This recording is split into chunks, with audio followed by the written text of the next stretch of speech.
Hello everyone, welcome to my channel Infinity Classes. मैं अंकित शर्मा, आपका दोस्त। आज हम बात करने वाले हैं एक विशेष टॉपिक के बारे में जिसका नाम है संपत्ति अंतरण एवं सुखाधिकार, transfer of property and easement.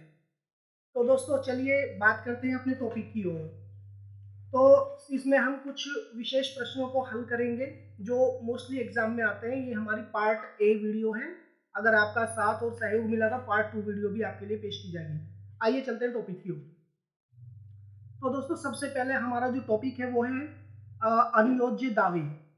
इससे पहले मैं आपको बता दूं कि ट्रांसफर ऑफ प्रॉपर्टी जो है हमारा 1882 अधिनियम है, ठीक है। और इसमें एक क्वेश्चन आता है अनुयोज्य दावे से आप क्या समझते हैं, ठीक है। तो अनुयोज्य दावों जो एक्शनेबल क्लेम है, हमारे एक्शनेबल क्लेम, इसको transfer of property act 1882 section 3 में डिफाइन किया गया है।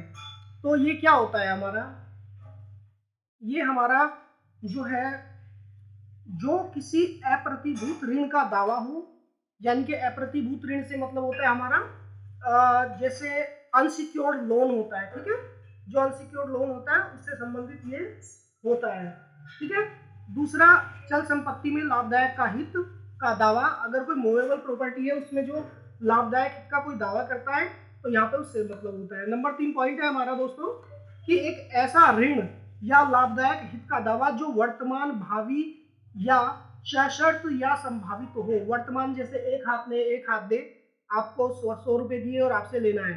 भावी दे यानी कि जो आपसे हमने एक कंडीशन पर आपको दिया है पैसा कि आप इतने समय में आप हमें ये देंगे, या एक कमरा आपको रेंट पर दिया है तो प्रति माह के अंत में आप हमको वो एक राशि जो है वो देंगे। दूसरा, सशर्त या संभावित हो, ठीक है दोस्तों। सशर्त से मतलब कंडीशनल।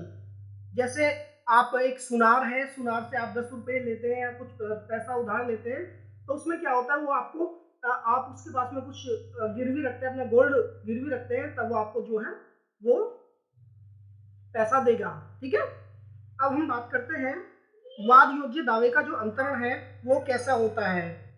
तो जो वाद योग्य दावा होता है हमारा, वाद योग्य दावे का अंतरण, ठीक है, इसको सेक्शन 130 के अंदर डिफाइन किया गया है।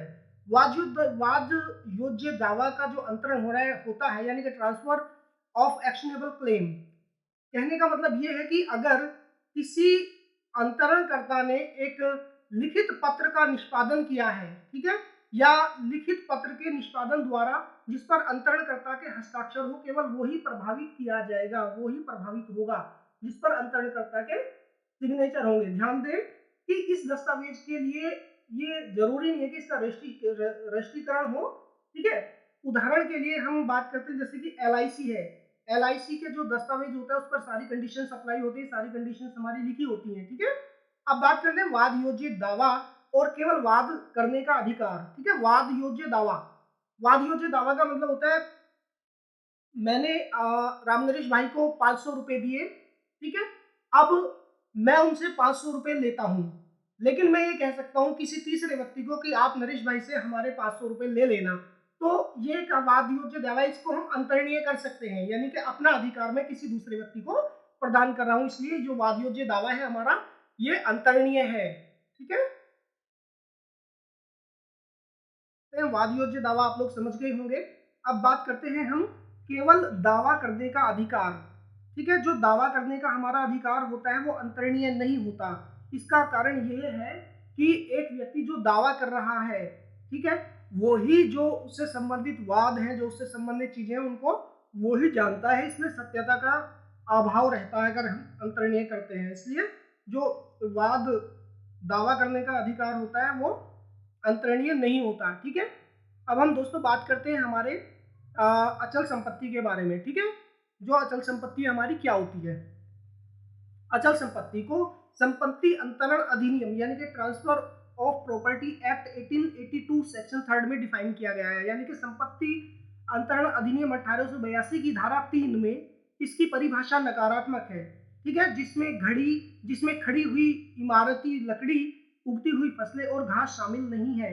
यानी कि जो अचल संपत्ति में है, जो इमारती लकड़ी है, ठीक है, और जो हमारी उगती हुई घासें हैं और उगती हुई फसलें हैं और जो घास है वो हमारी शामिल नहीं होती। ठीक है, जैसे कि अचल संपत्ति की परिभाषा transfer of property act 1882 section 3 में डिफाइन की गई है। ये जो परिभाषा है ये पूर्ण नहीं है, तो इस परिभाषा के पूर्णता के लिए जो है general clauses act 1897 section 3 close 25 में डिफाइन किया गया है। ठीक है, 1897 की धारा 3, ठीक है, क्लोज 25 में इसको बताया गया है, डिफाइन किया है क्या कि अचल संपत्ति में भूमि से उत्पन्न सभी लाभ और भूमि से जुड़ी समस्त वस्तुएं आ जाती हैं। बहुत छोटी सी परिभाषा है इसमें, यह है कि जो भूमि से उत्पन्न चीजें हैं, है ना, और जो भूमि से जुड़ी हुई चीजें हैं वे सारी चीजें इसके अंदर आ जाती हैं। कौन कौन सी? जैसे सबसे पहली बात करते हैं हम लोग भूमि के बारे में। ठीक है, तो जो भूमि है हमारी, जो सराउंडेड बाय वाटर है, जो भूमि है हमारी ये सराउंडेड बाय वाटर है, जो पानी से घिरी हुई है, जैसे नदी, नाले, तालाब, झीलें, इसके अंदर में ये सारी चीजें हमारी इंक्लूड की जाती हैं। ठीक है गाइस, अब हम लोग बात करते हैं पॉइंट नंबर 2 के बारे में, यानी कि भूमि से जो उत्पन्न लाभ है। जो भूमि से उत्पन्न लाभ होते हैं, कौन से लाभ होते हैं? जैसे रास्ते का अधिकार होता है ना, तो भूमि से उत्पन्न हो रहा है ये लाभ। और दूसरा हमारा पेड़ों से लाख इकट्ठा करने का अधिकार है, ये भी हमारा भूमि से हो रहा है। ठीक है गाइस, ये हमारी दूसरी बात है। पॉइंट नंबर 3 है हमारा डेफिनेशन के अकॉर्डिंगली कि जो भूमि से संलग्न वस्तुएं हैं, ठीक है, भूमि से संलग्न वस्तुएं कौन सी? जैसे किराया है ना, आप किसी को अपना मकान दे रहे हैं किराए पर, तो वो किराया जो है वो भूमि से संलग्न वस्तु है। ठीक है, और दूसरी चीजें हैं हमारी, जैसे किसी प्लॉट पर मेला लगाया गया है तो मेले से किराया वसूलने का जो अधिकार है हमारा, वो भूमि से संलग्न वस्तुओं के अंतर्गत आता है। नौका चालन, मछली पकड़ने का अधिकार, अचल संपत्ति में बंधकी का हित, फैक्ट्री, ठीक है, ये सारी चीजें हमारी जो है अचल संपत्ति के अंदर इंक्लूड की जाती है।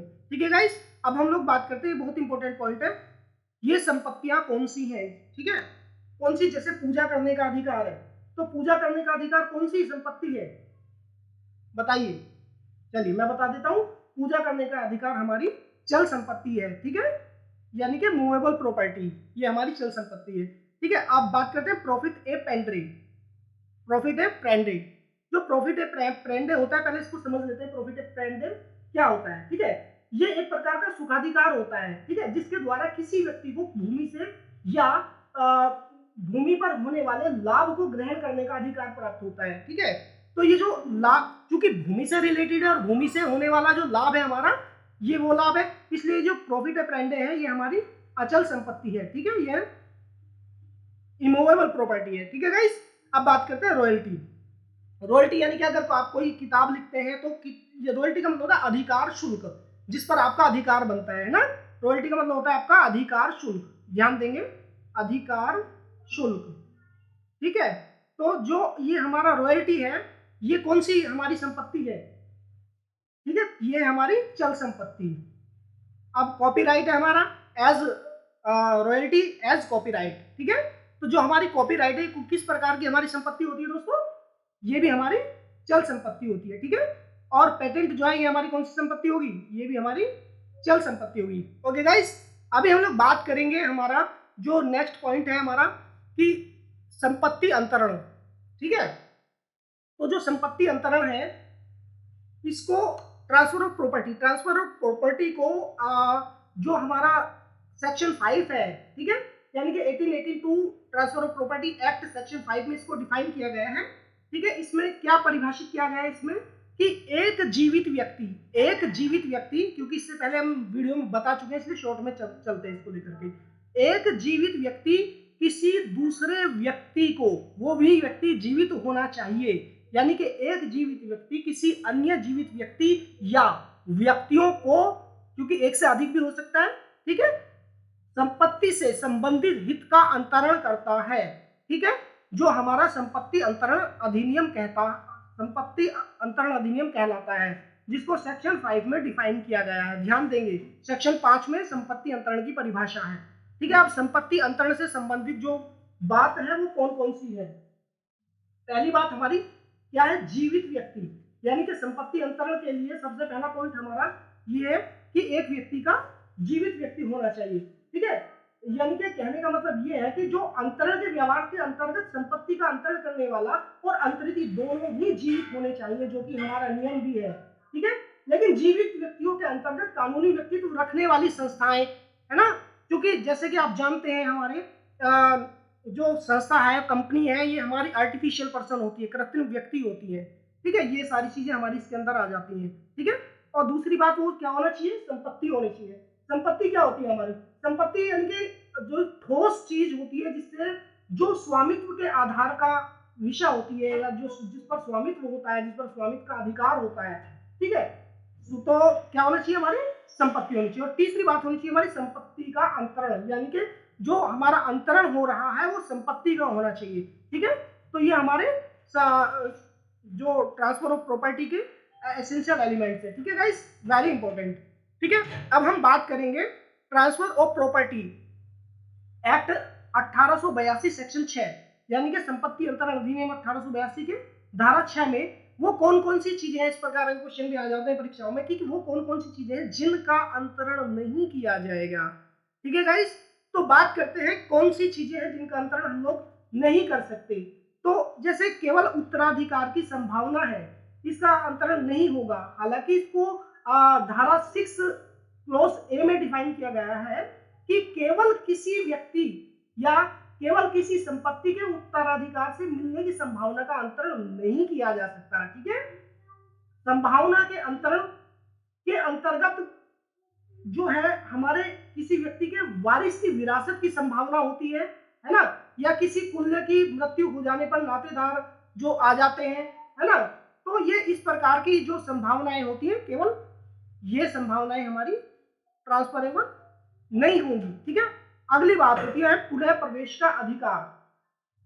तो जो पुनः प्रवेश का अधिकार होता है, इसको 6B में डिफाइन किया गया है। ठीक है, जैसे किराएनामे में लागू शर्त के भंग हो जाने पर मकान मालिक को मकान का कब्जा लेने का अधिकार पुनः मिल जाता है। ठीक है, तो ये हमारा होता है पुनः प्रवेश का अधिकार। अगली बात होती है हमारा सुखाधिकार, यानी कि अगर किसी प्रॉपर्टी से रिलेटेड किसी का कोई हित होता है, कोई सुख होता है, तो सुखाधिकार जो है हमारा, इसके अंतर्गत सुखाधिकार का ट्रांसफर नहीं हो पाएगा। ठीक है, अगली बात करते हैं संपत्ति स्वामी का संपत्ति उपयोग का अधिकार।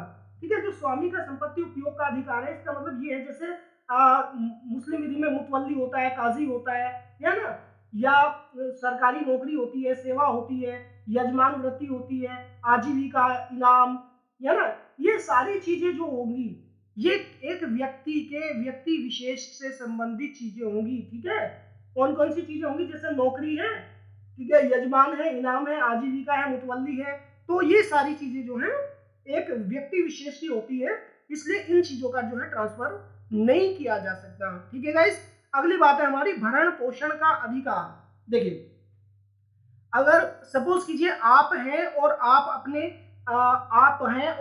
अपने परिवार में जो मेंबर्स हैं, ठीक है, इन मेंबर्स की जो रेस्पॉन्सिबिलिटी है वो आपकी है, कोई अन्य व्यक्ति आपकी जो रेस्पॉन्सिबिलिटी को क्यों उठाएगा, आप इसको ट्रांसफर नहीं कर सकते। तो भरण पोषण का जो अधिकार है भी हमारा ट्रांसफरेबल नहीं होगा। ध्यान देंगे, ये सारी चीजें हमारी सेक्शन 6 के अंदर डिफाइन की जा रही है। ठीक है, अगली बात है हमारी केवल वाद दायर करने का अधिकार। जैसे हम पिछले क्वेश्चन में बता चुके हैं, तो जो वाद दायर करने का अधिकार है वो भी हमारा ट्रांसफरेबल नहीं है। ठीक है, लोक पद का अंतरण, अगर मान लिया मैं एक गवर्नमेंट ऑफिसर हूं और मैं चाहूंगा कि मैं अपनी जगह रामदेश भाई को बैठा देता हूं कि भाई आप एक काम कीजिएगा, लोक पद है ये मेरा, मैं गवर्नमेंट ऑफिसर हूं, अभी मैं नहीं जॉब करना चाहता, तो आप मेरी जगह जॉब कर लीजिए। ठीक है, तो ऐसा नहीं होगा, यानी कि जो व्यक्ति है उसी को जॉब करनी पड़ेगी, है ना, तो लोक पद का अंतरण भी ट्रांसफर नहीं हो पाएगा। ठीक है, अगली बात है हमारा पेंशन या वृत्तियों का अंतरण। ठीक है, जैसे कोई पेंशन धारी व्यक्ति है, वो चाहे कि नहीं भाई मेरी जो पेंशन है ये इनको दे दीजिएगा, तो ऐसा पॉसिबल नहीं है, तो ये ट्रांसफरेबल, ये भी ट्रांसफरेबल नहीं है। ठीक है, ध्यान देंगे। तो दोस्तों अब हम बात करते हैं हमारे अगले टॉपिक की ओर। अगला टॉपिक है हमारा transfer of property act 1882 section 13, 14, 16 and 20। ठीक है, सेक्शन 13, 14, 16 एंड 20, इससे रिलेटेड जो क्वेश्चन बनेगा वो किस प्रकार से बनेगा, ध्यान देंगे, बिल्कुल महत्वपूर्ण तरीके से इस बात का ध्यान देंगे। क्वेश्चन हमारा बनेगा कि केवल जीवित व्यक्तियों के बीच हुए अंतरण ही संपत्ति अंतरण के अंतर्गत आते हैं। ठीक है, इस नियम की विवेचना कीजिए। ठीक है, या इस तरीके से बन सकता है कि संपत्ति अंतरण अधिनियम द्वारा किस प्रकार के अंतरण किए जा सकते हैं। ठीक है, या क्या संपत्ति का अंतरण क्लब या मूर्ति को किया जा सकता है, या ये क्वेश्चन आ सकता है कि संपत्ति अंतरण अधिनियम पूर्ण नहीं है। हम इन सारे क्वेश्चनों का जवाब यहां से प्राप्त करेंगे फ्रेंड्स। ठीक है, तो जैसे कि सेक्शन 13 है, सेक्शन 13 क्या है, इसके एक नियम है कि एक अजन्मे व्यक्ति को संपत्ति का सीधा अंतरण नहीं किया जा सकता। एक व्यक्ति है जिसने अभी जन्म नहीं लिया है, हम उसको डायरेक्टली संपत्ति को ट्रांसफर नहीं कर सकते। उसको संपत्ति को ट्रांसफर करने के लिए हमें क्या बनाना पड़ेगा, एक न्यास बनाना पड़ेगा, न्यास यानी कि सोसाइटी। ठीक है, एक न्यास बनाना पड़ेगा हमको। उस न्यास के द्वारा हम उस संपत्ति का जो हित है न्यास के माध्यम से किसी अन्य व्यक्ति को ट्रांसफर करेंगे। ठीक है, अगली बात क्या है कि अजन्मे व्यक्ति को संपूर्ण हित का अंतरण किया जाना चाहिए। मान लिया हमने न्यास बना लिया है, ठीक है, और उस न्यास में जो अजन्मा व्यक्ति है उसको अस्तित्व में आने के बाद जो उसका जो पूर्ण हित है, पूरा प्रॉफिट जो लेगा वो वह व्यक्ति लेगा। ठीक है, अगली बात है हमारा अजन्मे व्यक्ति के अस्तित्व में आने के समय तक संपदा किसी व्यक्ति में निहित होनी चाहिए। सपोज करो कि अगर किसी कोई बच्चा है, ठीक है, वो बालिग नहीं है ना, और उसकी जो संपत्ति है वो उसको यूज नहीं कर पाएगा, इसलिए उस संपत्ति को यूज करने की जो पावर है किसी एक स्पेसिफिक पर्सन में होगी, उसका कोई रिलेटिव होगा या कोई फ्रेंड वगैरह जो मतलब उनके फादर के फ्रेंड वगैरह होंगे, उसकी रेस्पॉन्सिबिलिटी लेंगे। ठीक है, तो ये इन चीजों से रिलेटेड होता है। ठीक है फ्रेंड्स, अगली बात करते हैं सेक्शन 14। सेक्शन 14 क्या है कि हित का निहित करना अंतरण की तारीख को जीवित व्यक्ति के जीवन काल से अधिक तक के लिए स्थगित नहीं किया जा सकता। जैसे किसी चीज का, किसी संपत्ति का हित है, वो कहाँ निहित होगा। मान लो एक जीवित व्यक्ति है, ठीक है, वो अपने जीवन काल तक किसी भी व्यक्ति को अपनी संपत्ति का मालिक बना सकता है, अपनी संपत्ति का वारिस बना सकता है, तो उसके जीवन काल से अधिक समय तक के लिए उसको स्थगित नहीं किया जा सकता। ठीक है, अगली बात है हमारी हित की। तो अब बात करेंगे हित। हित उस समय तक निलंबित किया जा सकता है, कब तक, जब तक जो अजन्मा व्यक्ति है वयस्कता प्राप्त नहीं कर लेता। ठीक है, हित का निलंबन वही बात है कि जब व्यक्ति या वो जो बच्चा है जब वयस्क होगा तब वो अपने हित का जो है प्राप्त करेगा। अब बात करेंगे सेक्शन 16 के बारे में। तो जो सेक्शन 16 है, अगर कोई हित है, ठीक है, वो सेक्शन 13 और 14 में, ठीक है, जो ये हमारा सेक्शन 13 और सेक्शन 14 है, ठीक है, इन दोनों की कंडीशंस को फॉलो नहीं करता, ठीक है, तो वो जो सेक्शन है हमारा फेल हो जाता है। ठीक है, और फेल हो जाने के कारण ये अंतरण जो है हमारा विफल हो जाता है। अब सेक्शन 20 के बारे में हम लोग बात करेंगे। ठीक है, सेक्शन 20 क्या कहता है कि एक अजन्मे व्यक्ति के लाभ के लिए सृजित किया गया हित, कोई व्यक्ति है अभी जन्म नहीं लिया है, उसके लाभ के लिए कोई हित है, उसी रूप में निहित होगा कि जैसे वो पैदा हो गया हो। ठीक है दोस्तों, अब बात करेंगे संपत्ति अंतरण लागू नहीं होता। कहाँ लागू नहीं होता संपत्ति अंतरण जो है मुसलमानों पर, सेक्शन 5 से लेकर 53A तक मुसलमानों पर लागू नहीं होगा, और न्यायिक प्रक्रिया द्वारा निष्पादित किया जाने पर, अगर कोई वस्तु है, कोई जमीन है, कोई संपत्ति है, वो बैनामा कर दिया गया हो उसका, तो उस वस्तु का जो जिस पर न्यायिक प्रक्रिया द्वारा अंतरित ऑलरेडी हो चुकी है, तो उसका अंतरण बिल्कुल भी हम नहीं करेंगे। ठीक है, नहीं किया जा सकता। अब बात करेंगे पॉइंट नंबर 3 के बारे में। एक हिंदू अविभाजित संपदा है, उसका अंतरण नहीं होता। बंधक है, मोर्गेज है, उसका अंतरण नहीं होता। प्रियप्शन है, पूर्व क्रियाधिकार है, उसका हमारा जो है अंतरण नहीं होगा। और चौथी बात है हिंदू समांशिता के विभाजन का अधिकार। तो इन सारी चीजों का जो है हम लोग क्या नहीं कर सकते, ट्रांसफर नहीं कर सकते। ये सारी चीजें अंतरणेबल नहीं है। ठीक है, अब आगे बात करेंगे जैसे कि हम ट्रांसफर ऑफ प्रॉपर्टी एक्ट यानी कि संपत्ति अंतरण अधिनियम द्वारा किस प्रकार के अंतरण किए जा सकते हैं, वो कौन कौन से अंतरण हैं जो संपत्ति अधिनियम के अंतर्गत किए जा सकते हैं। सबसे पहली बात बंधक, मोर्गेज हम 1882 के अकॉर्डिंगली कर सकते हैं। पट्टा, ठीक है, यानी कि किराए पर लेना, लीज पर लेना। ठीक है, विनिमय, एक्सचेंज। ठीक है, दान यानी कि डोनेशन या चैरिटी।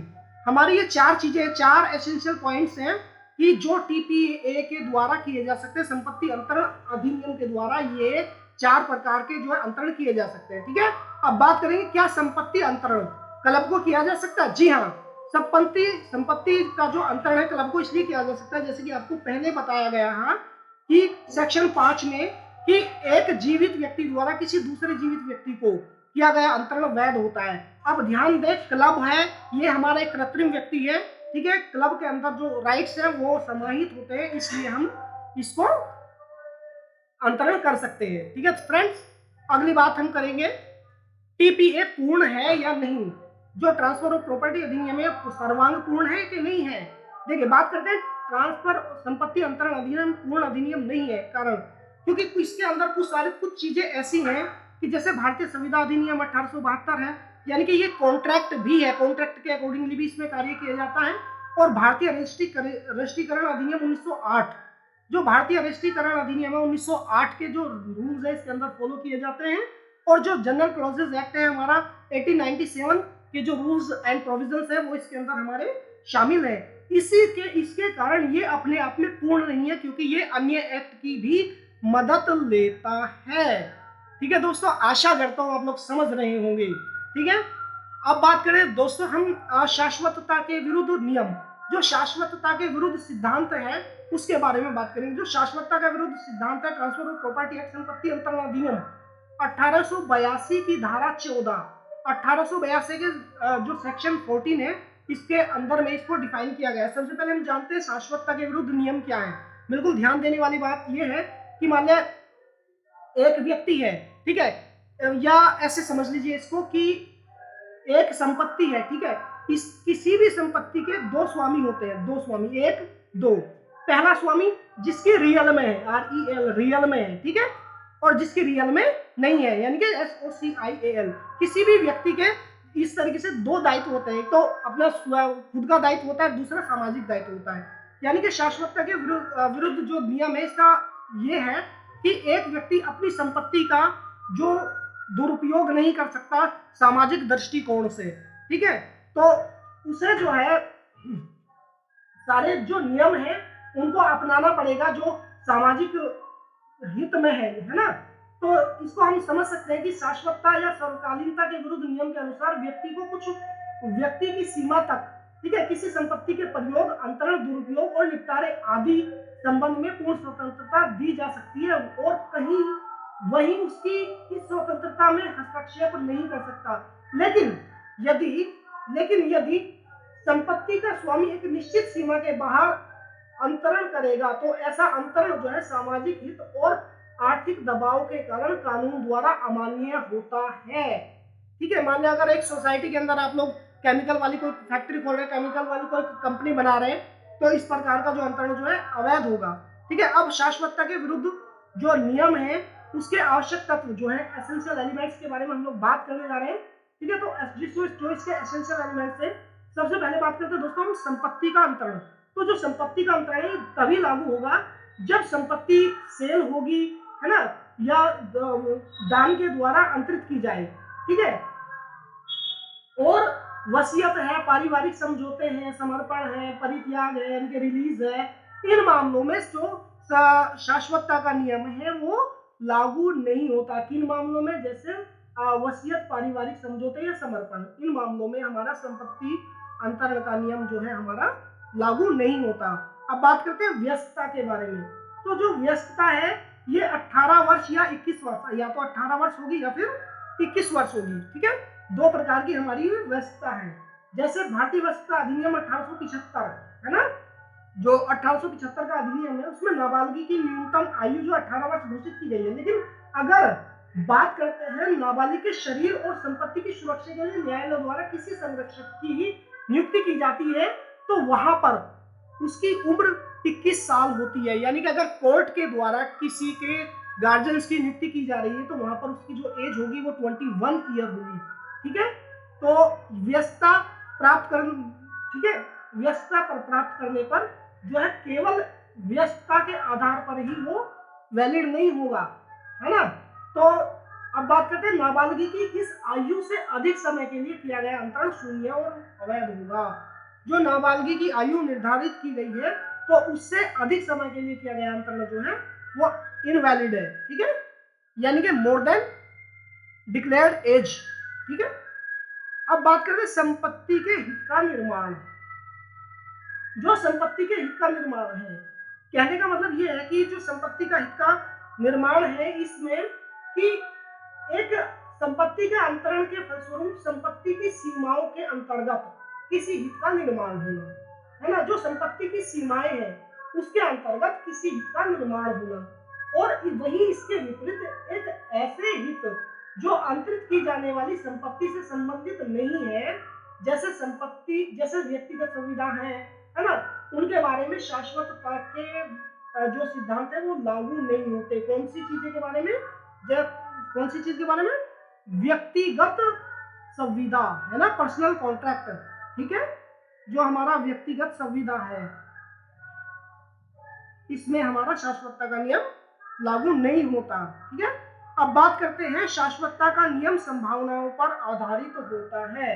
जो हमारा शाश्वतता का नियम है, ठीक है, ये कि वास्तविक घटनाओं पर आधारित नहीं होता, बल्कि ये अंतरण जो है कुछ ऐसे होते हैं जो संभावनाओं पर आधारित होते हैं, ठीक है, जिसमें अंतरण या कोई अभिहस्तांकन है और उसके समय शाश्वत नहीं है, लेकिन जिसके शाश्वत होने की पूरी संभावना है, ठीक है। तो अब बात करते हैं नियम, शाश्वतता के नियम के अपवाद जो है ये कहां पर हमारे लागू नहीं होंगे, ठीक है। अब बात करें जैसे खैराती न्यास है हमारा, ठीक है, तो खैराती न्यास के अंतर्गत ये लागू नहीं होगा क्योंकि यहाँ पर धार्मिक खैराती उद्देश्य से दान की जाती है संपत्ति, ठीक है। तो हालांकि ये शाश्वत होने के बाद भी वैध माना जाता है, ये जो है शाश्वत होने के बाद भी वैध माना जाएगा, ठीक है। तो ये शाश्वतता का जो नियम है ये यहाँ पर वैलिड नहीं होगा। अब बात करते हैं निहित हित के बारे में, ठीक है। यह नियम केवल उन मामलों में ही लागू होगा जहां कोई नया हित उत्पन्न होता है, ठीक है, लेकिन शाश्वतता का जो नियम है पुनः प्रवेश का अधिकार, भार और साइप्रस के सिद्धांत और बंधक की शर्तों में लागू नहीं होगा, क्योंकि ऐसे मामलों में पहले से ही हित निहित होता है, ठीक है। यहाँ पर क्या होगा कि नया हित निहित होना चाहिए, नया हित